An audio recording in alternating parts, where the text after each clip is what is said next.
আসলে আমার মা বোনেরা বিশেষ করে আমরা যারা এখানে আছি আপনাদের সন্তান তুল্য, অনেকের ভাই তুল্য।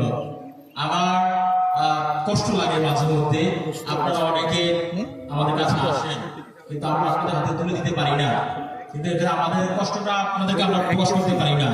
কারণ আপনি দেখেন আমার চাচা আব্দুল হাওলাদার, ও ঢাকাতে চাকরি করে, একটা সেলসম্যানে চাকরি করে, সে চাকরি করে বিভিন্ন জায়গায় গিয়ে গিয়ে কালেকশন করে এনেছে। কালেকশন করে আনার পরে মঙ্গলবার দিন আসছে, মঙ্গলবার দিন আমাদের এখানে হাট, আমরা গরু কিনবো। ও ঢাকা থেকে আসার পরে সাথে সাথে চলে আসছে বাজারে গরু কেনার জন্য, সে বাড়ি যায় নাই।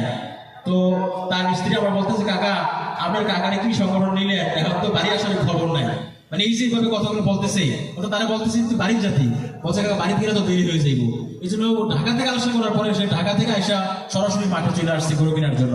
এটা এই যে কষ্টগুলো এরকম সবারই, একটা শুধু একজনের কথা বললাম। তো এভাবে সবাই যারা আছে, আমরা অর্থ দিয়ে সহজতা দিয়ে সবাই কষ্ট করতেছে।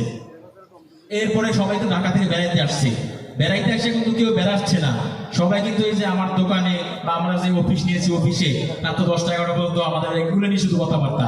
আজকে কত বছর আমরা শুধু এগুলো নেই। আমার ভাইকনা যে সভাপতি, আমার ভাইকনা সভাপতি বলতেছে, মামা এমন এক প্রোগ্রাম দিয়েছ, শ্বশুর বাড়িতে দাওয়াত দিয়েছে, এখন শ্বশুর বাড়ি বলছে আমার শ্বশুর বাড়ি প্রয়োজন সাইরা দাও, হ্যাঁ তার প্রবেশটা রাখো। সে বলছে ঠিক আছে তাই করবো। এভাবে কথাটা বললাম আপনাদের, মানে এভাবে সবারই সংসারাধীন জমা রেখে এভাবে আমাদের এই সবগুলো কাজ করতেছে শুধু আপনাদের মুখে একটু হাসি ফোটানোর জন্য। এরপরে আমরা কিন্তু সবাইকে দিতে পারছি না, এই জন্য আপনাদের কাছে আমি সবার হয়ে ক্ষমা চেয়ে নিচ্ছি।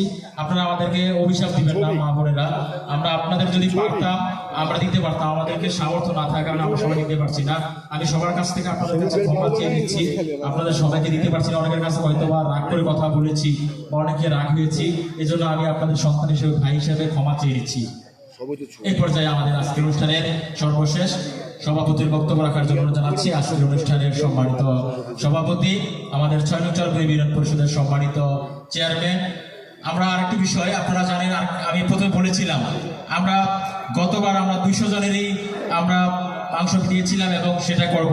আমাদের চেয়ারম্যান মহোদয় পরামর্শ দিয়েছিল যে না, সংখ্যা বাড়াতে হবে, যতজন বাড়ার সংখ্যা বাড়ান, এতে যা লাগে আমি সহযোগিতা করব, এভাবে চাচ্ছে। এবং আমাদেরকে আপনি সাহেব বলেছেন যে আমাকে সমাজ কল্যাণ পরিষদের একজন সদস্য করে নাও। তো আমি এটা মন থেকে আমরা সবাই চাচ্ছি এটা, যে এরকম আমরা জনপ্রতিনিধি যে সাধারণ মানুষের সাথে মিশে থাকবেন, এই জন্য আমাদের সংগঠনের পক্ষ থেকে ভাইকে শুভেচ্ছা জানাচ্ছি।